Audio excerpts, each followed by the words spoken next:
Hi friends, welcome to my channel. ನಾನಿವತ್ತು ಬಾಳೆಹಣ್ಣಿನ ice ಕ್ರೀಮನ್ನು ಮನೆಯಲ್ಲೇ ಯಾವ ರೀತಿ ಮಾಡೋದು ಅಂತ ತಿಳಿಸ್ಕೊಡ್ತೀನಿ. ತುಂಬಾ ಟೇಸ್ಟಿಯಾಗಿರುತ್ತೆ, ತುಂಬ ರುಚಿಯಾಗಿರುತ್ತೆ. ನಿಮ್ಮ ಮಕ್ಕಳಿಗೂ ಕೂಡ ಇದು ತುಂಬಾ ಇಷ್ಟ ಆಗುತ್ತೆ.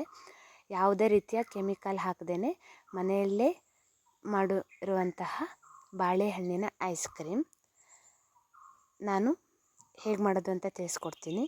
ಮೊದಲನೇದಾಗಿ ನಾನು 8ರಿಂದ 10 ಬಾಳೆಹಣ್ಣನ್ನು ತೊಗೊಂಡಿದ್ದೀನಿ. ನೋಡಿ ಎಷ್ಟು ಚೆನ್ನಾಗಿ ಹಣ್ಣಾಗಿದೆ ಅಂತ. ಈಗ ಇದನ್ನೆಲ್ಲವನ್ನು ಚಿಕ್ಕ ಚಿಕ್ಕ ಪೀಸ್ಗಳಾಗಿ ಈ ರೀತಿ ಕಟ್ ಮಾಡಿ ಇಟ್ಕೊಂಡಿದ್ದೀನಿ.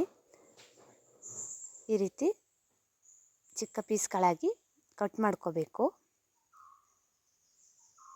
ಆನಂತರ ನಾನು ಒಂದು 2 ಮುಷ್ಟಿ ಆಗುವಷ್ಟು ಕಾಯಿ ತುರಿಯನ್ನು ತಗೊಂಡಿದ್ದೀನಿ. ಇದನ್ನು ಮಿಕ್ಸಿಗೆ ಹಾಕ್ಕೋತಾ ಇದ್ದೀನಿ. ಈಗ ಇದಕ್ಕೆ ಸ್ವಲ್ಪ ನೀರನ್ನು ಹಾಕ್ಕೋಬೇಕು, ತುಂಬ ನೀರನ್ನು ಹಾಕ್ಕೋಬೇಡಿ. ಒಂದು 1/4 ಲೋಟ ಆಗುವಷ್ಟು ನೀರನ್ನು ಹಾಕಿ ತರಿಯಾಗಿ ರುಬ್ಕೊಳ್ಳಿ. ಯಾಕೆ ಅಂದರೆ ನಾವು ಇದರಿಂದ ಕಾಯಿ ಹಾಲನ್ನು ತೆಕ್ಕೋಬೇಕಾಗತ್ತೆ.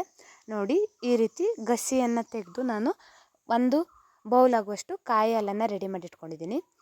ಈಗ ಈ ರೀತಿ ಕಟ್ ಮಾಡಿ ಇಟ್ಕೊಂಡಿರುವಂಥ ಬಾಳೆಹಣ್ಣನ್ನು ನಾನು ಫ್ರೀಝರಲ್ಲಿ 2 ಗಂಟೆಗಳ ಕಾಲ ಇಟ್ಕೊಂಡಿದ್ದೆ. ಅದನ್ನು ಈಗ ನಾನು ಮಿಕ್ಸರಲ್ಲಿ ಹಾಕಿ ರುಬ್ಕೋತಾ ಇದ್ದೀನಿ.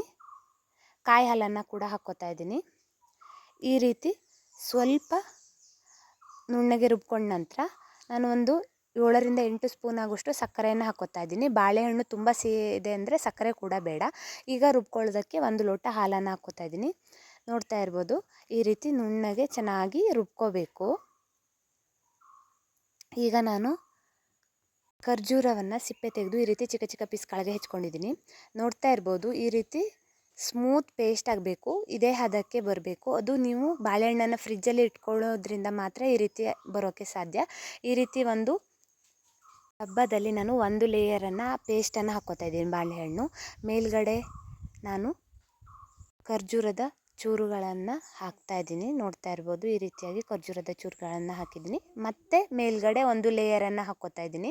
ಆನಂತರ ಅದರ ಮೇಲೆ ನಾನು ದ್ರಾಕ್ಷಿಯನ್ನು ಹಾಕ್ಕೋತಾ ಇದ್ದೀನಿ. ನೋಡ್ತಾ ಇರ್ಬೋದು, ಈ ರೀತಿಯಾಗಿ ಮತ್ತೆ ದ್ರಾಕ್ಷಿಯನ್ನು ಹಾಕ್ಕೋತಾ ಇದ್ದೀನಿ.